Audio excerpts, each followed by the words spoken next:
Bonjour groupe, comment allez-vous? Jean-François Sénéchal, votre prof pour le cours éthique et professionnalisme. Comment allez-vous les étudiants? Comment vas-tu toi? Hein? 21 novembre, c'est le jour où j'enregistre tout ça. 21 novembre, que se passe-t-il? Ben, il fait frette, dehors. Je suis venu à pied ce matin. Quoi d'autre? Qu'est-ce qui se passe? Ben, c'est la Coupe du Monde. Écoutez-vous des matchs?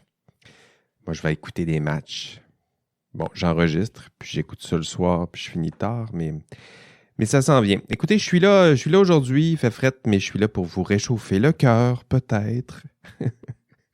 Bienvenue à votre rendez-vous hebdomadaire. On prend notre café. J'ai mon café. Je ne vous le ferai pas entendre cette semaine. Bienvenue à votre cours. On regarde ensemble. Qu'est-ce qu'on fait? On regarde les modules à l'étude. On regarde Là, j'ai pris une gorgée. On regarde les modules à l'étude, puis on regarde les principaux thèmes.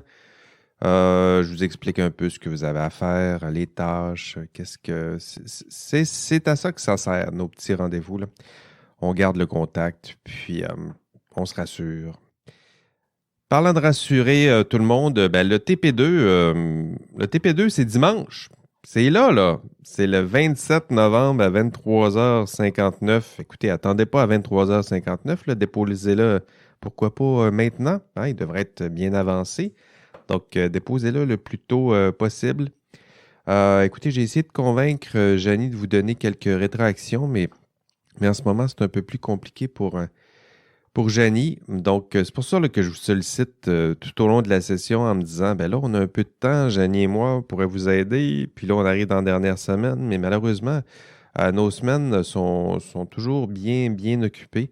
Donc, on ne peut pas vous réserver une semaine de travail lors de la dernière semaine. Désolé, c'est pas possible. Écoutez, s'il y a des problèmes importants, là, faites-moi signe, puis j'irai jeter un coup d'œil. Là, mais sinon, là, ce sera. En tout cas, je vais essayer de faire ce que je peux cette semaine, mais c'est pas une promesse. Donc, on lâche pas. Donc, 27 novembre, c'est ce dimanche à 23h59. Autre date importante, ben, l'examen. Écoutez, l'examen final, c'est dans 2 semaines. On y est, là. C'est là que ça se passe. L'étude, là, c'est maintenant là, que ça doit être intense. L'examen va avoir lieu le 6 décembre. C'est en soirée, donc de 18h30 à 21h. En fait, l'examen sera minuté. C'est un examen de 2 heures maximum. Mais je me laisse là, un petit jeu. Là. Donc, la plage horaire, c'est 18h30 à 21h là, pour qu'on s'assure d'avoir suffisamment de temps justement pour faire l'examen qui dure 2 heures maximum. Ça va se faire en classe, puis je vous enverrai peut-être quelques consignes avant l'examen, là, mais c'est rien de très compliqué. C'est un examen en classe, vous en avez déjà fait. C'est un peu stressant, c'est sûr, mais en même temps, ben, je vous ai fait pratiquer avec l'examen de mi-session. C'est un peu à ça que ça sert. Puis mes conseils d'études, ben, c'est toujours les mêmes. C'est lisez les objectifs de chaque module, puis demandez-vous, si j'étais le prof, moi, quel genre de questions est-ce que je poserais en fonction des objectifs que je suis en train de lire? Puis demandez-vous, est-ce que je suis à l'aise avec tel objectif? Puis si vous répondez non, j'ai pas assez étudié ou je comprends rien, ben, c'est le moment là, de vous retourner, puis de reconsulter la matière pour être sûr de bien prêt à répondre à chacun de ces objectifs et cela à chacun des modules. OK, cette semaine, le thème, c'est gros. Hein, c'est science et société. C'est comme ça l'intitulé. Comment s'articule, ce qu'on va voir, c'est comment s'articulent les liens entre la science et la société. Vous le voyez là, c'est quand même assez large comme thème. On va essayer d'y donner une saveur beaucoup plus appliquée, beaucoup plus personnelle aussi. Donc, c'est notre module quand même là, qui reste le plus philo. Il y a de la philo des sciences, il y a de la sociologie des sciences dans ce module. D'ailleurs, écoutez, c'est le moment peut-être d'écouter ce podcast là, de façon un peu plus intense.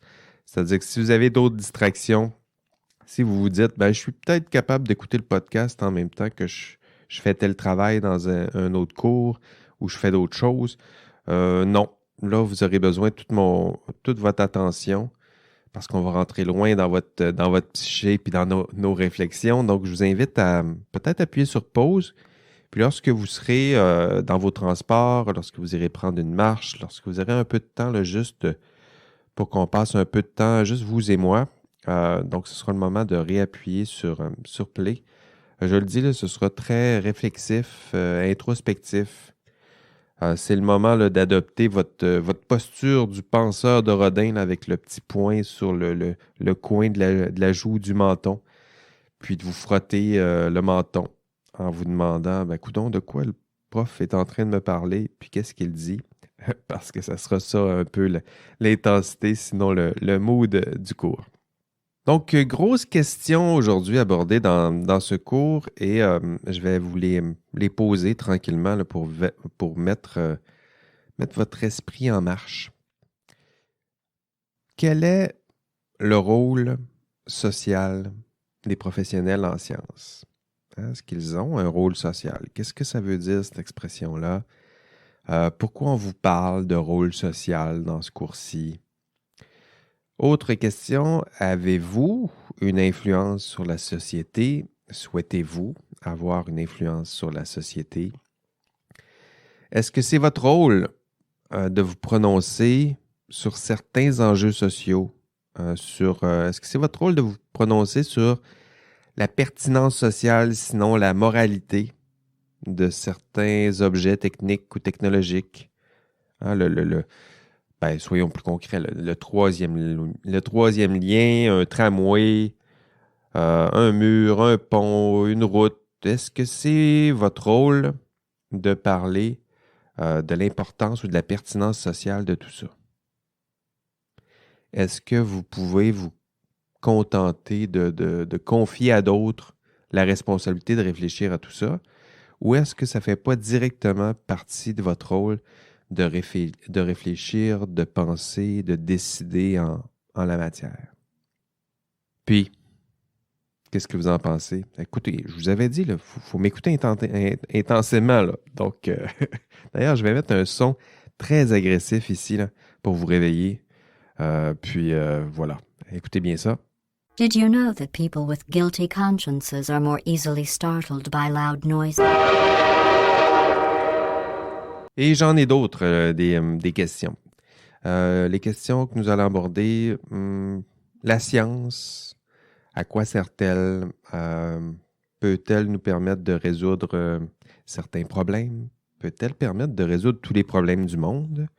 Ou au contraire, est-ce que la science est moralement neutre? C'est une expression qu'on va utiliser aussi. Est-ce qu'elle est à quel point est-elle objective, amorale? On parle de science pure. On parlait de science pure jadis. Là. Qu'est-ce que ça veut dire tout ça?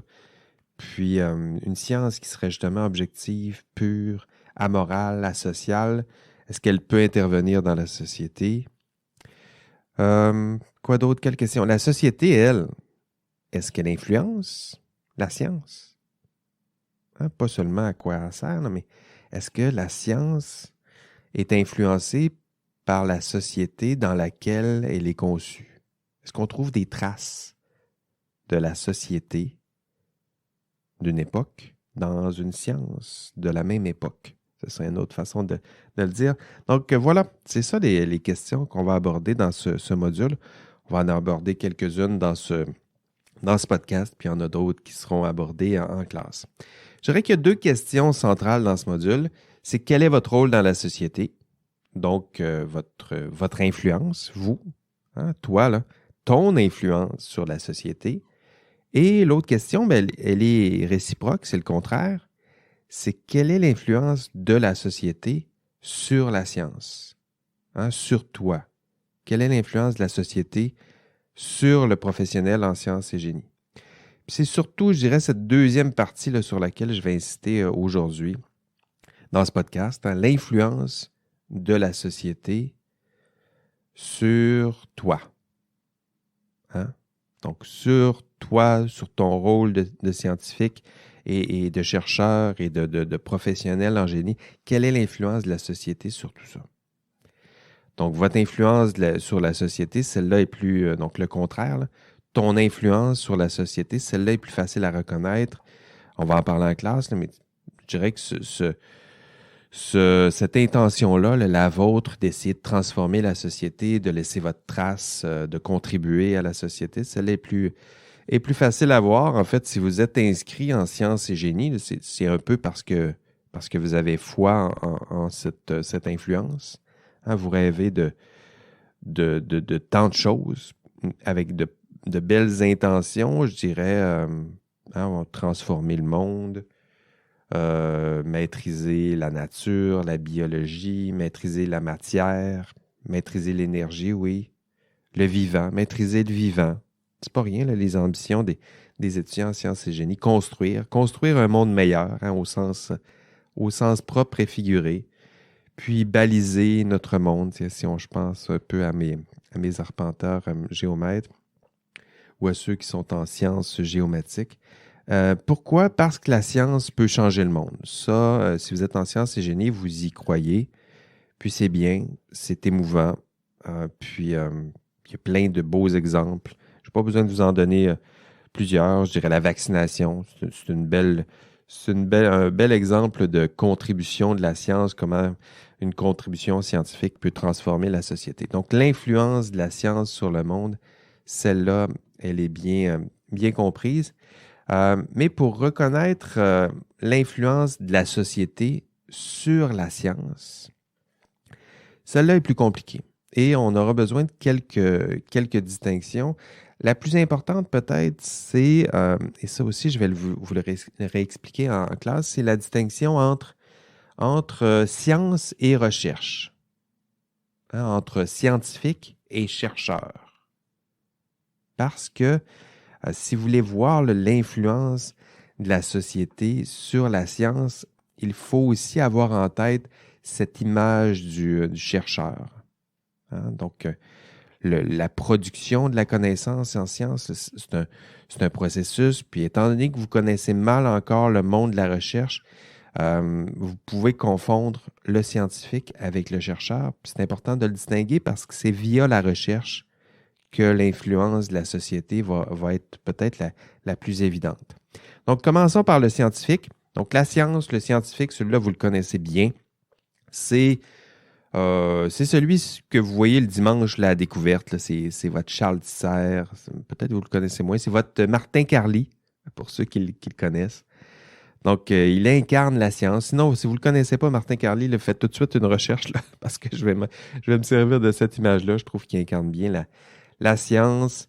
C'est le vulgarisateur typique là, qu'on voit à la télé ou dans les médias. Là. Donc, pour lui, peut-être qu'il y en a sur YouTube aussi, je les connais moins. Donc, pour lui, la connaissance, elle est certaine.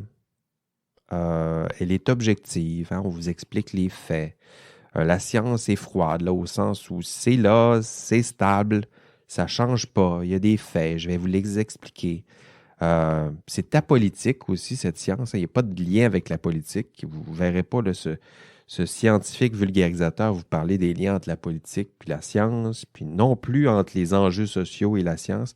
Hein, son seul objectif en matière pour le vulgarisateur scientifique là, de type Martin Carly, pour lui, son objectif, c'est de communiquer, vous instruire des vérités, des faits scientifiques. Hein, il est là seulement pour vulgariser, c'est-à-dire passer d'un savoir qui est peut-être plus complexe, vivant, changeant, à quelque chose de justement plus simple, hein, qui s'enseigne peut-être plus facilement, plus aisément. Mais en même temps, il faut voir le chemin qui a été parcouru. Il passe souvent de quelque chose de très complexe à quelque chose de plus simple, mais qui s'enseigne aussi plus simplement. Donc ça, c'est votre scientifique. Hein? C'est cette conception de la science que vous allez retrouver dans vos textbooks préférés, là, en chimie, en physique, en génie. Dans ces ouvrages, la connaissance scientifique est apolitique et vous semblera apolitique, asociale, mais en même temps, c'est un leurre. Je vous expliquerai peut-être un peu plus loin là, pourquoi je pense que c'est un leurre. En fait, si le savoir paraît asocial, apolitique dans vos textbooks, là, vous en avez un textbook pas loin de vous. Là. Donc, prenez-le, là, un textbook de chimie, de physique, là, de génie. Prenez-le, là, vos beaux livres à 800$. Là. Ils sont souvent trop chers. Hein? Ils sont épais, mais ils sont chers. Donc, regardez-le. Donc, dans ces livres-là, c'est justement le processus de production et de diffusion de la connaissance. On ne le trouve pas dans ces ouvrages-là. En fait, ce qu'on aura fait, c'est qu'on aura progressivement, puis méthodologiquement, ce qu'on aura fait, c'est qu'on a justement effacé les traces du politique ou d'une forme d'influence sociale. Dans les textbooks, ce qu'on fait, c'est justement, on garde uniquement le contenu rationnel de la science, le contenu le plus rationnel justement du processus de production de la connaissance, mais je vous invite à garder en tête que le vrai processus de production de la connaissance, lui, il n'est pas totalement rationnel. Hein, lui, il n'est pas totalement pur, totalement plus objectif. Hein, c'est plus compliqué que ça. D'ailleurs, la science, ça aussi, ça fait partie des démonstrations, c'est que la science que vous trouvez dans vos textbooks, elle ne réussit jamais parfaitement à effacer toutes les traces du politique. Elle tente de le faire, mais si vous consultez vos textbooks, vous allez voir que vous allez peut-être retrouver des traces de la politique et de la société dans laquelle cette même science elle a été conçue. Donc, rappelons-le, le scientifique, là, le Martin Carly, il est une construction sociale, c'est-à-dire qu'il n'existe pas, il n'existe que dans notre tête. Hein, elle est bien ancrée. D'ailleurs, en classe, je vais sûrement vous montrer ces images-là, là, parce que c'est tellement bien ancré dans notre tête que si je vous demandais en ce moment, là, dessine-moi un scientifique, vous avez clairement une image en tête. Hein? Pensez-y 2 secondes, là. Fermez les yeux, puis imaginez un scientifique dans votre tête. OK? C'est ce qu'on fait avec... C'est des tests là, qui sont bien normés en ce moment. Ça s'appelle le DAST test. Donc, D-A-S-T test. Donc, c'est un test qui s'appelle Draw a Scientist Test. Donc, demandez à des enfants ou des jeunes de dessiner un scientifique. Puis, les dessins des scientifiques sont toujours les mêmes. En fait, ce qui est intéressant, c'est que plus on se rapproche de l'université, plus ces dessins sont semblables. Autrement dit, plus ces jeunes se rapprochent de l'université, plus leurs dessins ressemblent à Martin Carly ou à un scientifique là, typique avec sa blouse blanche. Donc, pourtant, désolé de vous le rappeler, c'est pas la réalité. Hein? La science, c'est pas cette caricature. Si vous allez visiter des laboratoires, vous ne rencontrerez pas cette caricature. La caricature, là, vous l'avez en tête déjà, là, c'est un homme. C'est souvent un homme. Il est souvent blanc. Il y a un sarrau blanc. Il y a une barbe, il y a des moustaches, il y a une lunette, ou une lunette et des moustaches, ou des lunettes et une moustache, ça serait plus... Ça fait plus de sens. Votre scientifique qui est entouré de matériel scientifique, là, donc vous l'avez imaginé avec un Erlen Meyer ou quelque chose, là, des fois un faux squelette là, pour ceux qui aiment plus la biologie. Donc vous l'imaginez comme ça, peut-être une carte du ciel. Puis il crie Eureka. Ça, les enfants, ils écrivent ça souvent, là. Donc, leur scientifique, il crie « Eureka !» Puis, il a découvert quelque chose. Ou, des fois, il y a la version un peu, là, il réfléchit, il essaye il y a un plan machiavélique, puis il essaye de se servir de la science pour faire un mauvais tour. Donc, c'est une construction. Hein? Donc, si vous allez dans les vrais laboratoires de votre université, écoutez, vous n'êtes pas loin des laboratoires, là, allez les visiter, puis vous allez voir que le chercheur, il ne ressemble pas vraiment à ça. Il faut vous défaire, c'est une partie de ma pédagogie aujourd'hui, vous défaire de cette caricature pour comprendre c'est quoi vraiment la science. Hein? Parce que c'est en regardant ce qu'est vraiment la science qu'on va pouvoir tisser des liens entre science et société, puis entre l'influence de la société sur la science. Puis, je vous suggère de remplacer votre image là, du scientifique par celle du chercheur en sciences.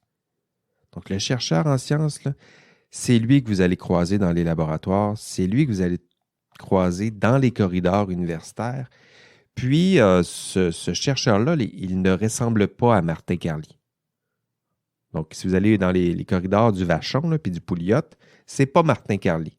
Vous allez peut-être croiser une ou deux personnes qui y ressemblent, mais généralement, ben, c'est toutes sortes de personnes. Là. Donc, des hommes, des femmes, des jeunes, des étudiants, des vieux, des personnes qui représentent des minorités ethniques et culturelles, minorités de genre.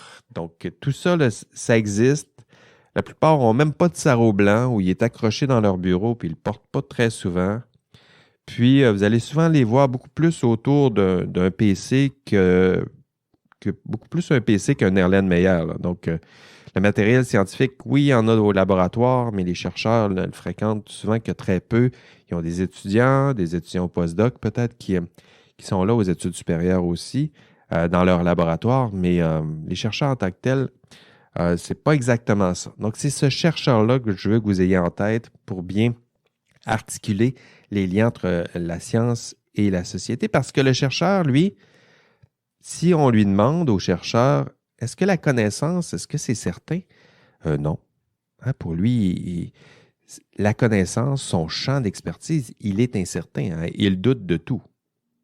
Donc, pour lui, la science n'est pas exactement objective. Elle est valide, mais elle est plutôt subjective. D'ailleurs, il va essayer, lorsqu'il va vous parler de la science, le chercheur, il va essayer de vous faire des liens entre la science et les personnes qui ont démontré certains faits. Hein? Il ne se contente pas juste de dire la science, il y a des faits, c'est froid. Il va vous dire tel auteur, telle équipe a démontré tel fait. Hein? Telle étude de Sénéchal et al., donc en telle année, telle équipe a démontré telle chose.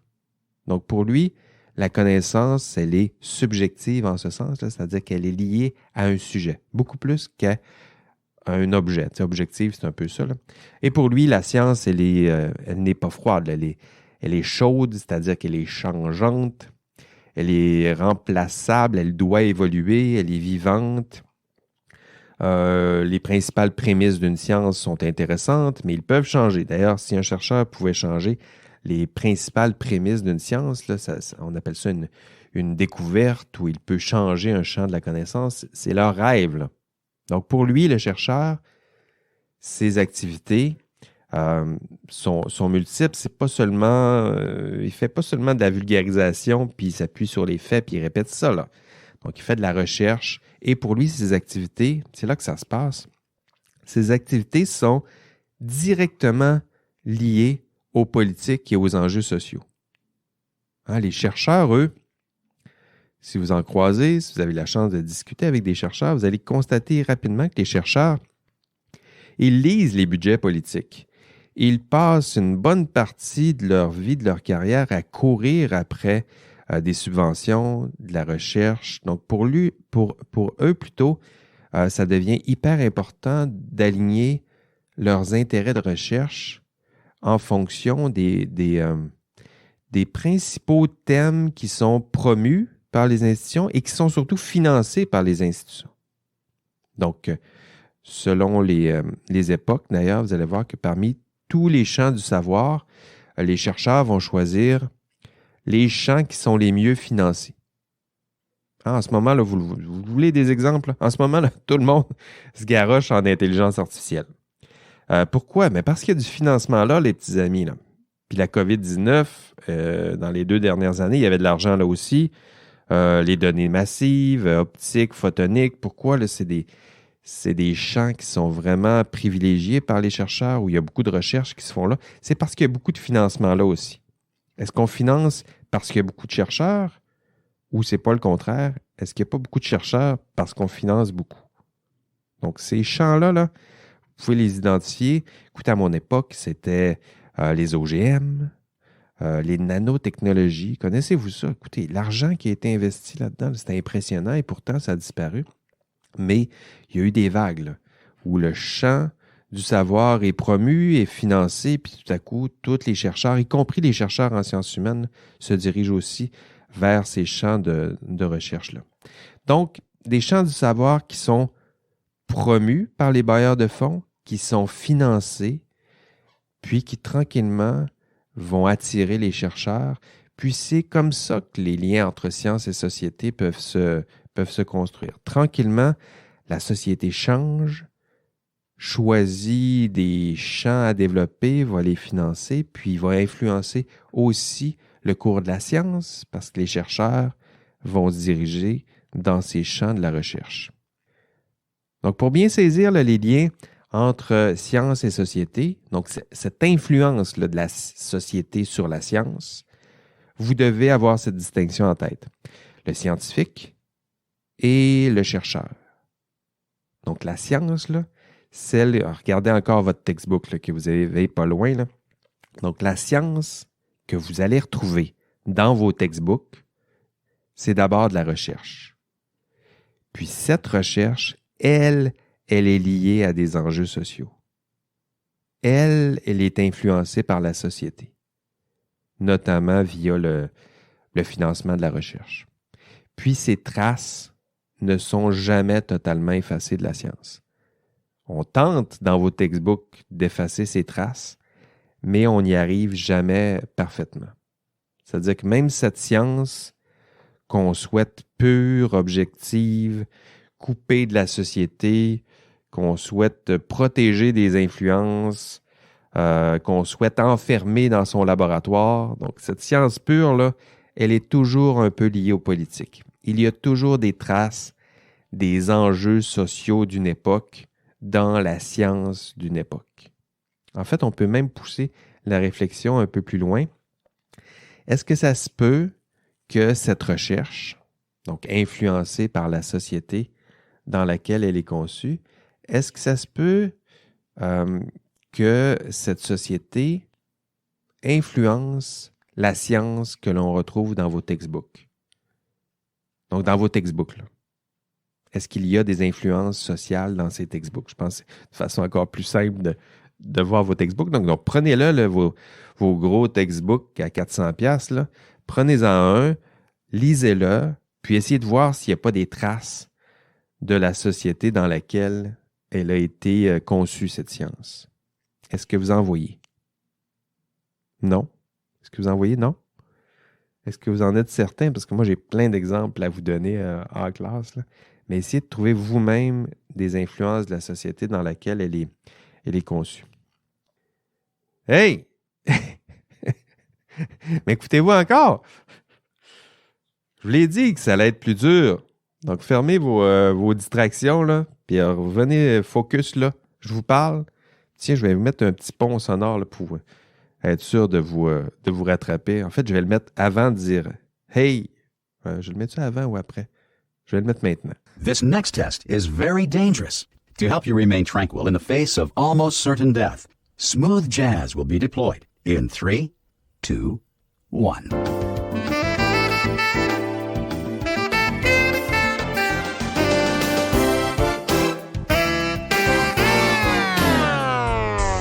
OK, dans le cours de cette semaine, je vais vous citer plusieurs exemples pour illustrer justement le fait que la science dans vos textbooks, écoutez, cette science, elle est sous influence. Et là, je ne parle pas d'influence de drogues diverses, mais elle est quand même sous influence, c'est-à-dire cette science dans vos textbooks, elle est imprégnée des valeurs de la société dans laquelle elle a été conçue.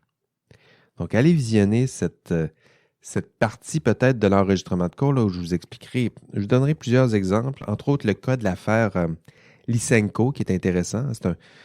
C'est un chercheur qui a fait sa science, qui a développé sa science en plein régime socialiste soviétique. Puis vous allez voir comment la science de cette époque, elle a été influencée par le régime de l'époque, un régime communiste.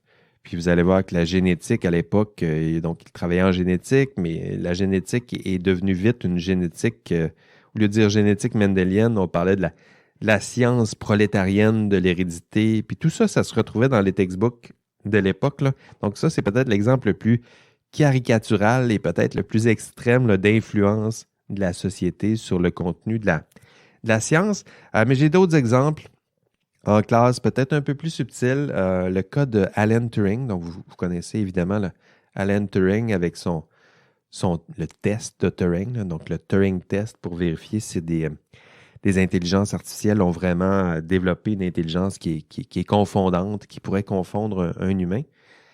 Son histoire, Alan Turing, c'est un bel exemple pour démontrer comment que la société d'une époque peut influencer le cours de la science. Vous allez voir dans l'histoire que je vous raconte d'Alan Turing, on le suit là, dans ses premiers départs. Donc, il est parti de héros de guerre, là, je dirais, dans les années 30-40, juste pendant la Deuxième Guerre. D'ailleurs, c'est un mathématicien qui a aidé à décrypter les communications allemandes. Puis, donc ça, c'est un scientifique. Mais vous allez voir comment que la société va aussi réserver un drôle de sort à sa carrière scientifique. En 1950, il va être condamné pour homosexualité. Puis curieusement, ses travaux aussi vont être décriés par les scientifiques de l'époque. Donc, le contenu scientifique de ce mathématicien hors pair va être tassé du corpus reconnu de la science de l'époque. Puis, la société va continuer de changer, puis tranquillement, il va être réhabilité. D'ailleurs, en 1990, il va recevoir des excuses publiques. En l'an 2000, il va être progressivement, je dirais, recélébré comme modèle de minorité de genre, puisque justement, il représentait je dirais voir peut-être le film. D'ailleurs, le film, il y a eu un film sur Turing. Donc ça, on est en quoi? 2010 peut-être? Incarné par le beau Benedict Cumberbatch avec la belle voix. Vous savez, le Doctor Strange, vous le connaissez. Donc, c'est lui qui incarnait Alan Turing. Donc, vous voyez, sa carrière scientifique va être influencée par la société de l'époque, puis les valeurs d'une certaine époque vont influencer sa carrière, non seulement sa carrière scientifique, mais ses propres théorèmes, ses propres idées sur la science de l'époque. Donc, la science, à cette époque, c'est un autre exemple, la science n'échappe pas à l'influence de la société. Vous en voulez d'autres, des exemples? Allez regarder, si vous avez un textbook de biologie ou de génétique, allez regarder, allez voir la taxonomie de Linné. Vous savez, le Carl von Linné.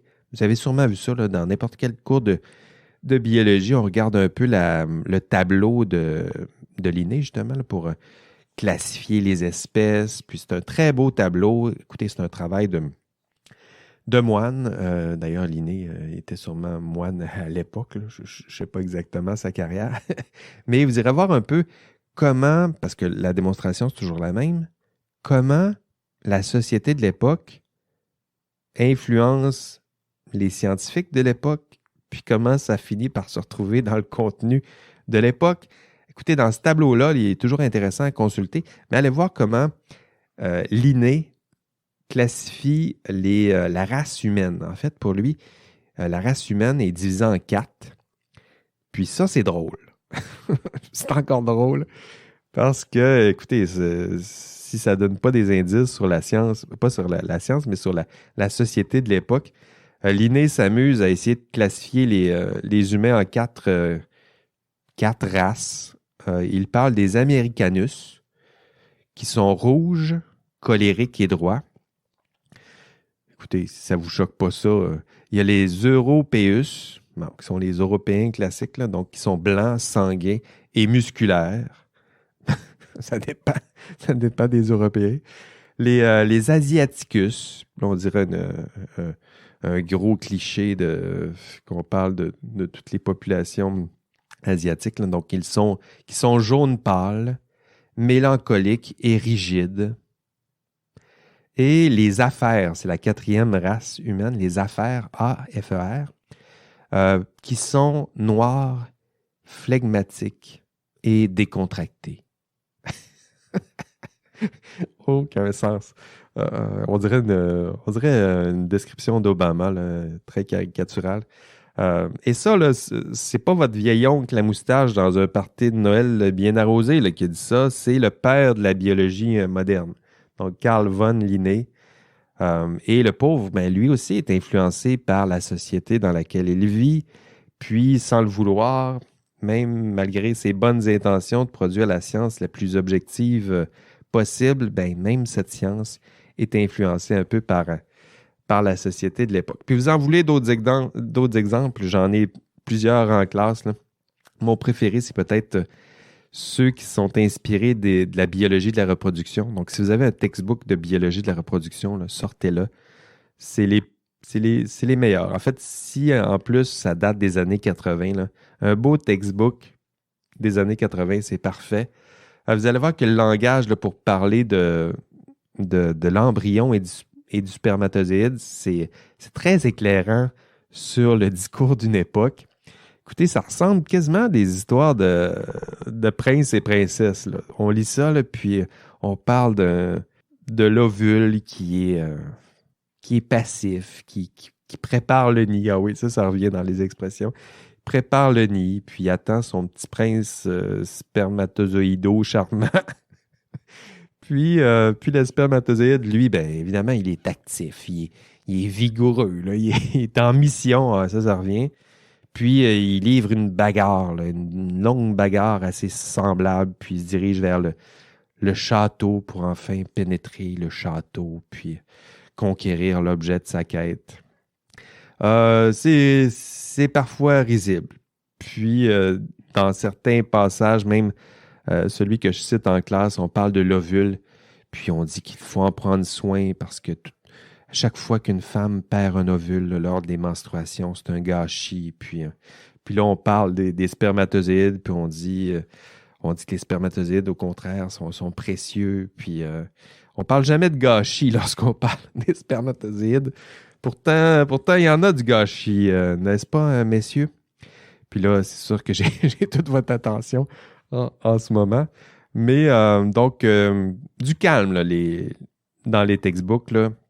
Et là, je parle à mes collègues en biologie de la reproduction, là, du calme. OK? C'est pas des histoires de princes et princesses, là. C'est des gamètes, puis c'est des gamètes qui doivent être complémentaires, puis rien de plus. Hein, le reste, là, c'est des histoires, puis évidemment, ça vulgarise tout ça, puis ça rend le tout un peu plus le fun à étudier peut-être, là, mais ça reste des gamètes, puis ça prend juste 2 gamètes complémentaires pour faire un être. Puis, mais c'est pas ce qui se passe, hein. Les chercheurs sont pris avec les myopies d'une époque, avec la culture d'une époque, avec leurs propres préjugés souvent. Puis ça se retrouve souvent et toujours malgré eux dans les ouvrages qu'ils tentent de rédiger de façon très objective. Et ben, si c'est vrai pour le passé, donc ces histoires-là sont bien amusantes, mais on pourrait se poser la question pour aujourd'hui. Hein? C'est quoi les valeurs de notre époque? C'est quoi les myopies, les préjugés de notre société? Puis est-ce que ces valeurs-là se retrouvent dans la science? Est-ce que ça laisse des traces dans la science que vous et que vos enfants liront dans quelques années dans leur textbook à l'université? Donc, influence de la société sur la science. Donc, ça, c'était notre première démonstration. Mais écoutez-vous encore? Hey! Hey, oh! Je vais mettre... Qu'est-ce que je pourrais vous mettre? Une petite musique de Noël, tiens, pour vous redonner un autre souffle.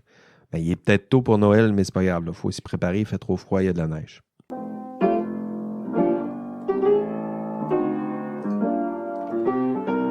Donc, je le disais un peu plus tôt, donc la société influence la science.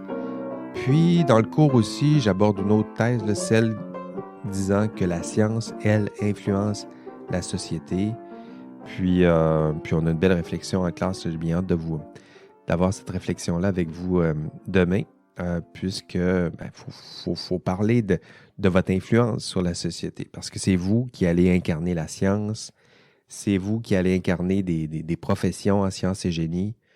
Donc, c'est là où on abordera l'idée de rôle social. Donc, quel est votre rôle dans la société?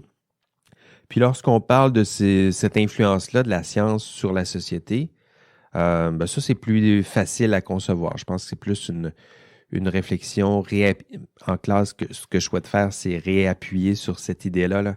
Vous rappeler que si vous êtes en science, c'est parce que vous croyez que vous avez une influence sur la société et non pas que la science serait amorale, que la science est juste objective. Au contraire, vous êtes en science parce que vous souhaitez transformer la société, mais que bientôt, vous allez vous mettre au service de cette science. Puis le reste de la réflexion, c'est plus de réfléchir à vous mettre au service, mais de quoi, de qui, de quels projets sociaux, puis réfléchir ensemble à dans quelle mesure ces projets sociaux correspondent à vos valeurs. Donc, réappuyer. Des fois, en cours de route, on l'oublie là, lorsqu'on est formé en sciences et génie.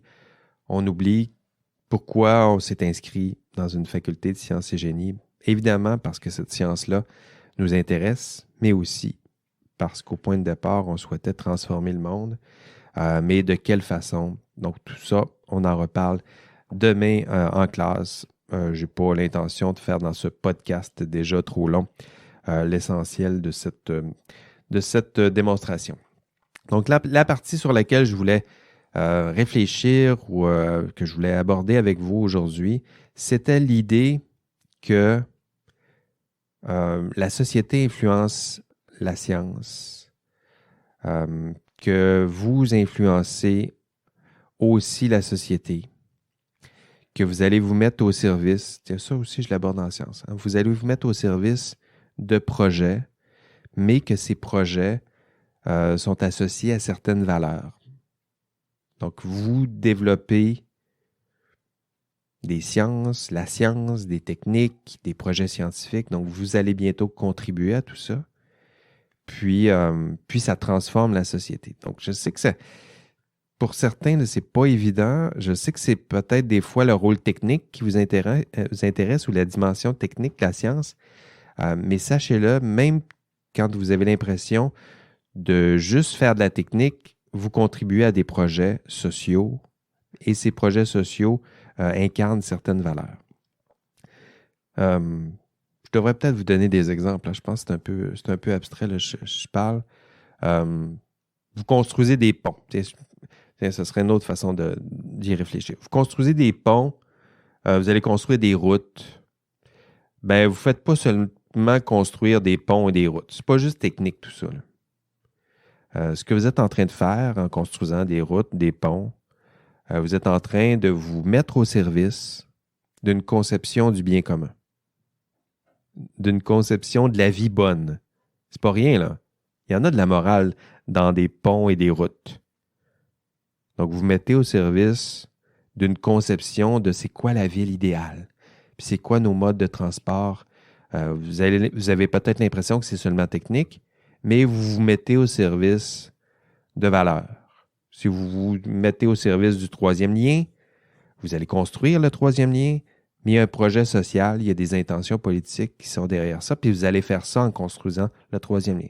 Vous construisez des ponts, des routes, vous construisez des voitures qui sont plus vertes. Vous voyez qu'il y a des valeurs qui se cachent derrière tout ça. Vous travaillez en génie des mines pour une compagnie qui exploite des gisements d'or. Ben, il y a des valeurs, il y a un projet social, il y a des intentions et des valeurs qui se cachent derrière. C'est pas seulement un projet technique, tout ça. Autre exemple, peut-être pendant la pandémie. Donc, vous l'avez vu, là, la production d'un médicament, d'un vaccin, c'est pas seulement de la chimie puis de la virologie, là. Donc, c'est pas seulement technique, tout ça.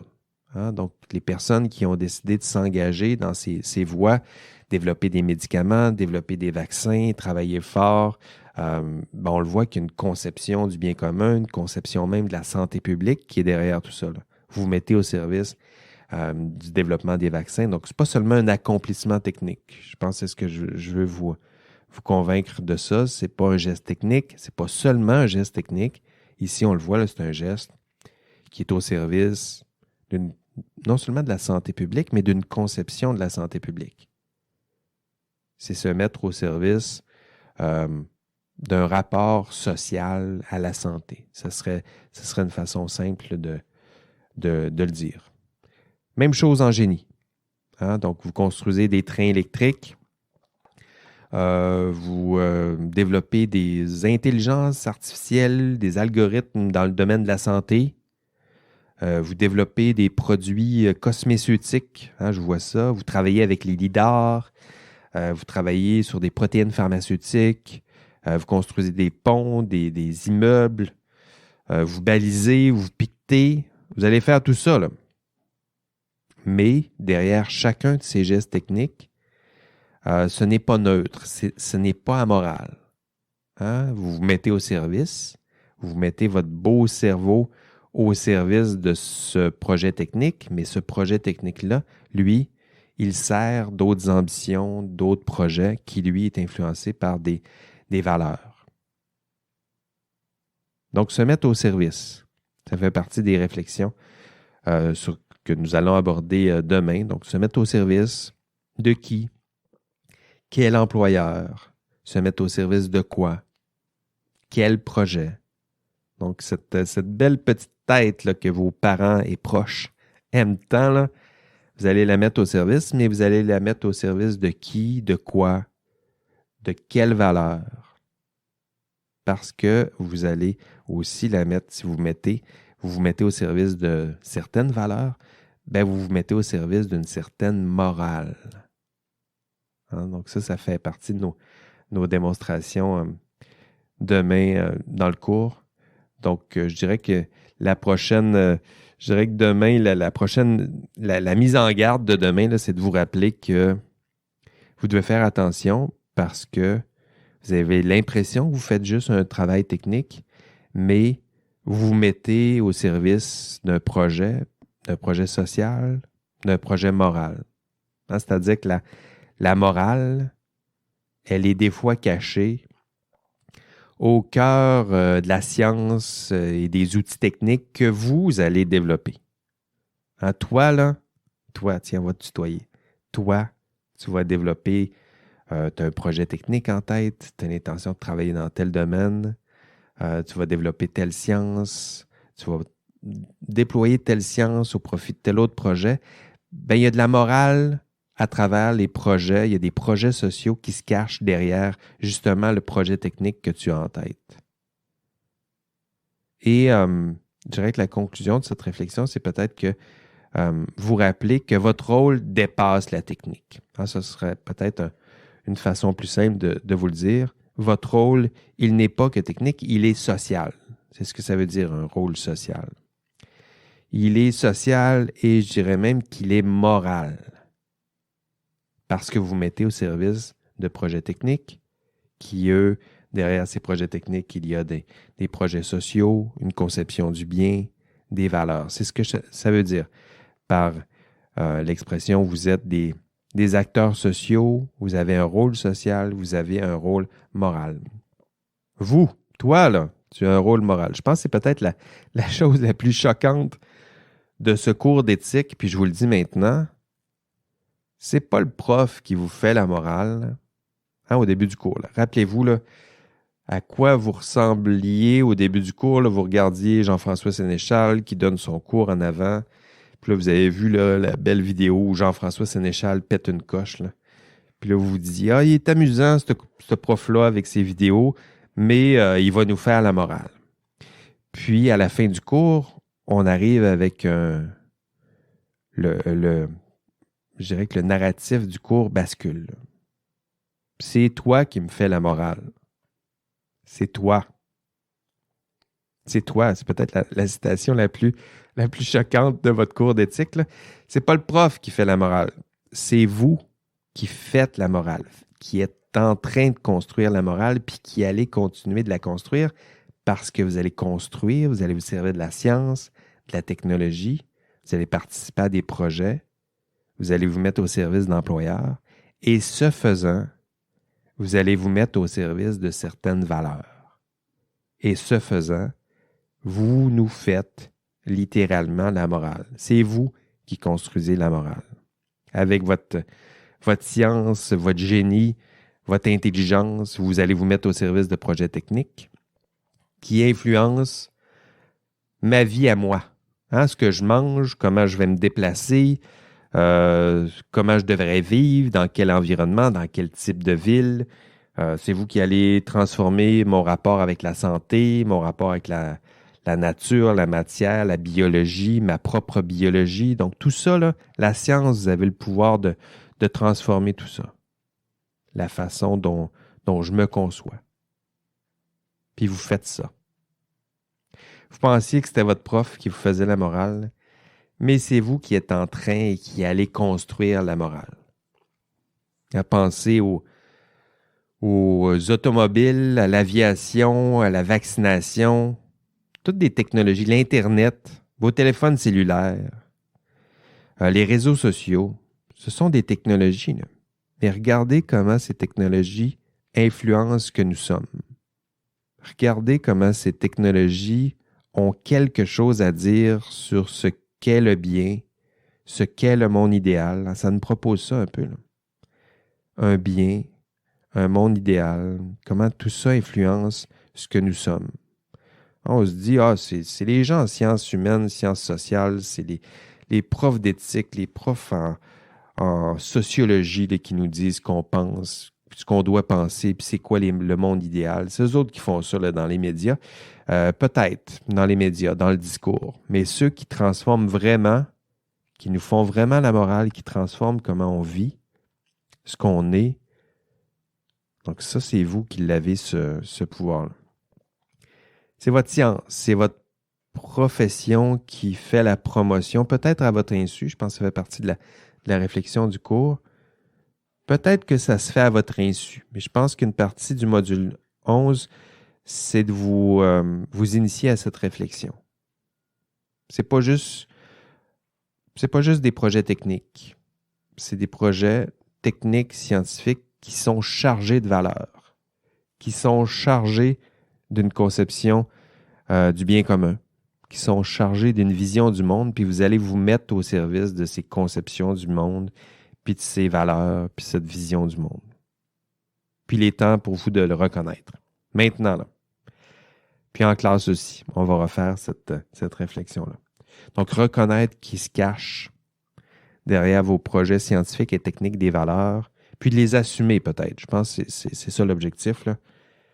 Vous apprendre à le reconnaître et de les assumer.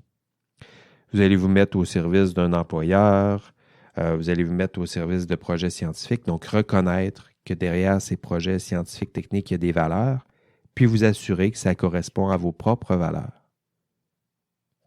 Parce que vous allez vous mettre au service de ces valeurs. Donc, rendre plus explicite ce processus-là. Pas seulement vous mettre au service d'un projet, avoir l'impression que vous faites seulement un projet technique, puis vous mettez au service de projets sociaux à votre insu. Non. Maintenant, vous êtes au courant, vous le savez, vous allez peut-être pouvoir faire un choix plus conscient et responsable. D'ailleurs, pour Calon et là, deux auteurs qu'on va voir en classe, deux sociologues des sciences, vous êtes des activistes sociales.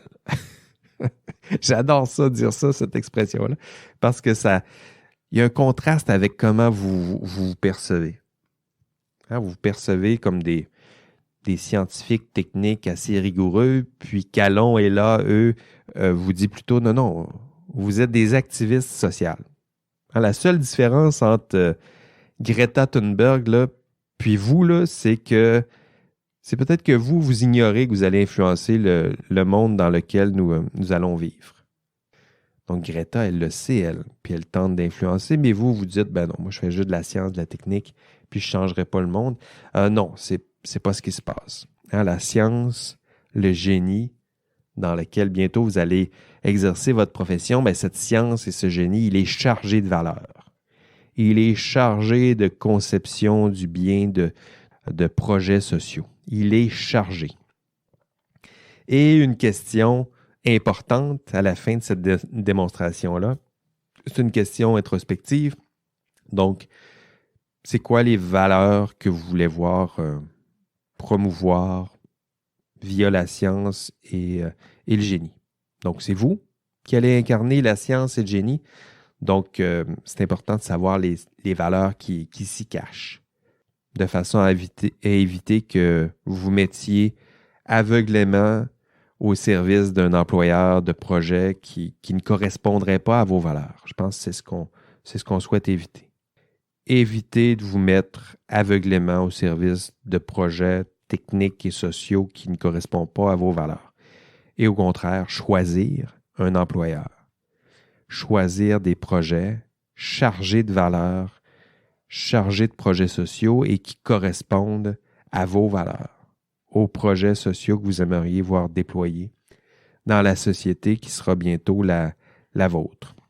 Que ferez-vous pour influencer et transformer la société de demain? C'est vous qui en avez le pouvoir. C'est toi qui en as le pouvoir. Tu maîtrises la science, ça s'en vient, là. Donc, vous êtes à la fin de votre bac, là, donc tu maîtrises la science, la technique, une certaine partie de la science, de la technique, puis ça, c'est un pouvoir. C'est le pouvoir de transformer la société dans laquelle vous allez vivre. C'est pour ça que vous êtes là, c'est pour ça que vous avez choisi Science et Génie, puis vous ne rêvez pas, c'est possible. Donc, il y a une responsabilité qui accompagne, là encore, ce type de pouvoir. Là aussi, ce pouvoir engendre de grandes responsabilités. OK, c'était ma présentation d'aujourd'hui. Donc, à la fin de ce module, vous devriez être capable d'expliquer ce qu'est le déterminisme technologique et le concept de neutralité morale de la science. Et là, vous vous dites, voyons donc, il n'a pas parlé de ça. J'en ai parlé un peu. J'ai utilisé les deux concepts pour vous construire ce premier épisode du podcast, mais je ne les ai pas explicités les deux. Donc, vous devrez consulter l'enregistrement de cours pour bien être capable de distinguer ces deux concepts. Donc, déterminisme technologique et neutralité morale de la science, les deux sont clairement distingués dans l'enregistrement de cours. Un peu moins aujourd'hui, mais je me suis quand même servi de ces deux concepts pour le podcast.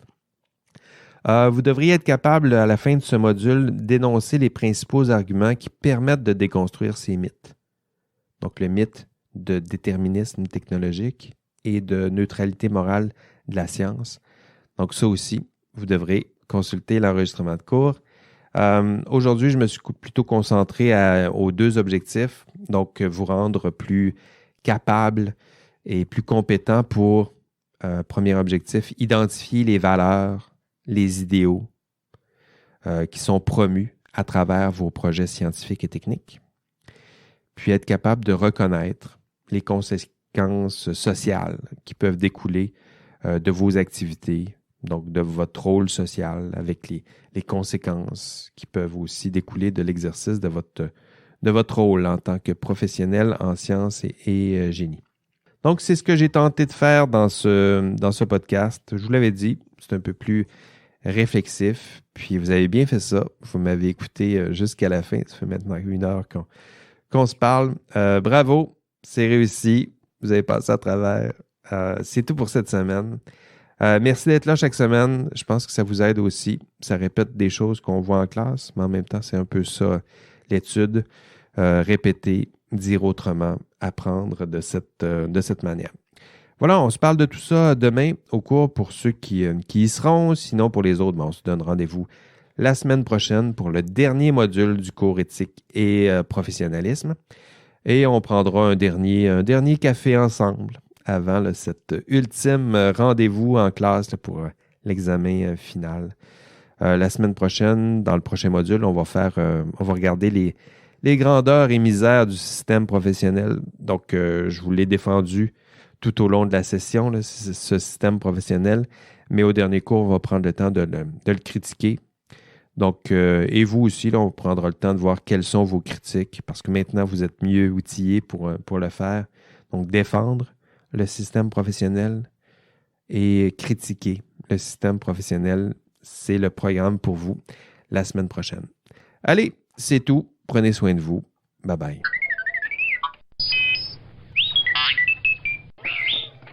OK, l'indice cette semaine, c'est l'ouvrage dont je me suis inspiré pour vous faire la distinction entre scientifique et chercheur.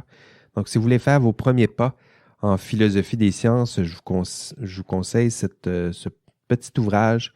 C'est une petite plaquette de rien du tout.